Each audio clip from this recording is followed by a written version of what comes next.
Selamat pagi Bapak Ibu dan Saudara yang dikasihi Tuhan Yesus, bertemu kembali dengan Embun Surgawi pada pagi hari ini.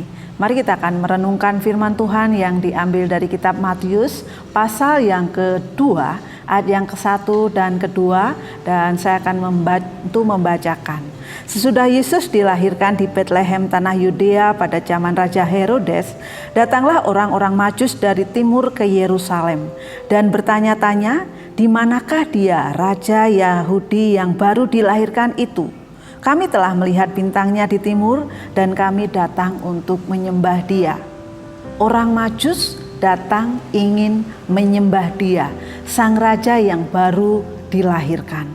Bapak, Ibu, dan Saudara yang dikasihi Tuhan Yesus, pada pagi hari ini kita akan belajar bagaimana orang Majus ini, seorang yang bijaksana, seorang yang pandai ya, karena pada zaman waktu itu mereka sudah mempunyai keahlian yaitu tentang perbintangan. Ini adalah hal yang luar biasa.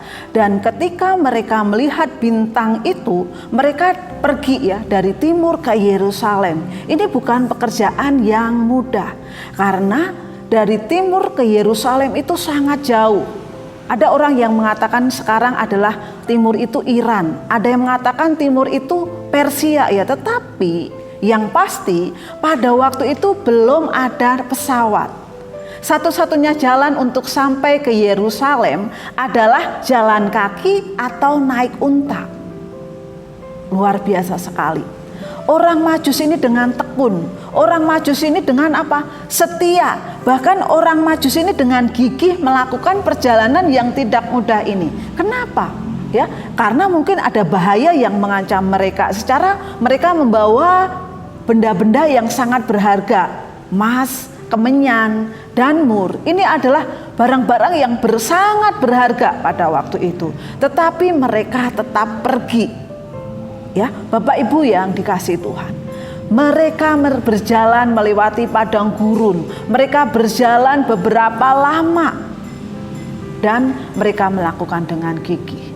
Kemudian teladan yang kedua, kita melihat bahwa ketika mereka sampai ya di ayat yang ke-9 dan 10, nah saya akan bacakan di ayat yang ke-10, ketika mereka melihat bintang itu sangat bersukacitalah mereka.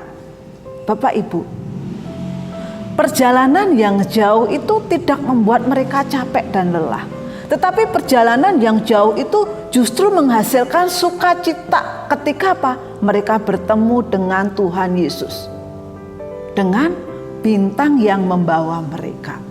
Kemudian di ayat yang ke-12 kita melihat ya, dan karena diperingatkan di dalam mimpi supaya jangan kembali kepada Herodes, maka pulanglah mereka ke negerinya melalui jalan lain.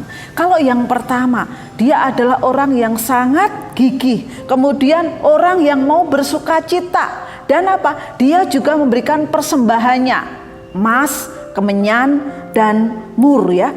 Di ayat yang ke-11 dikatakan ya, maka masuklah mereka ke dalam rumah itu dan melihat anak itu bersama Maria ibunya, lalu sujud menyembah dia. Mereka pun membuka harta bendanya dan mempersembahkan persembahan kepadanya, yaitu emas, kemenyan, dan mur.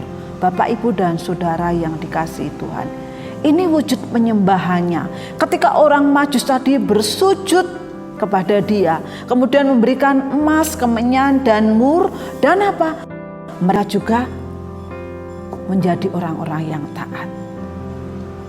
Ya, tidak melewati jalan yang seharusnya dia lewati ya, mereka lewati, tetapi mereka melewati jalan yang lain.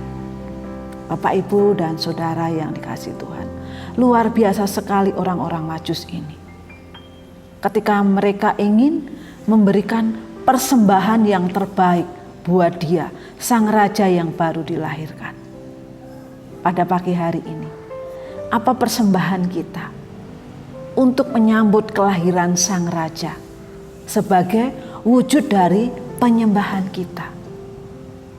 Dan biarlah pagi hari ini hal itu menjadikan perenungan bagi kita ketika kita mau menyambut kelahiran sang Raja. wujud penyembahan apa yang kita berikan. Selamat pagi, Tuhan Yesus memberkati.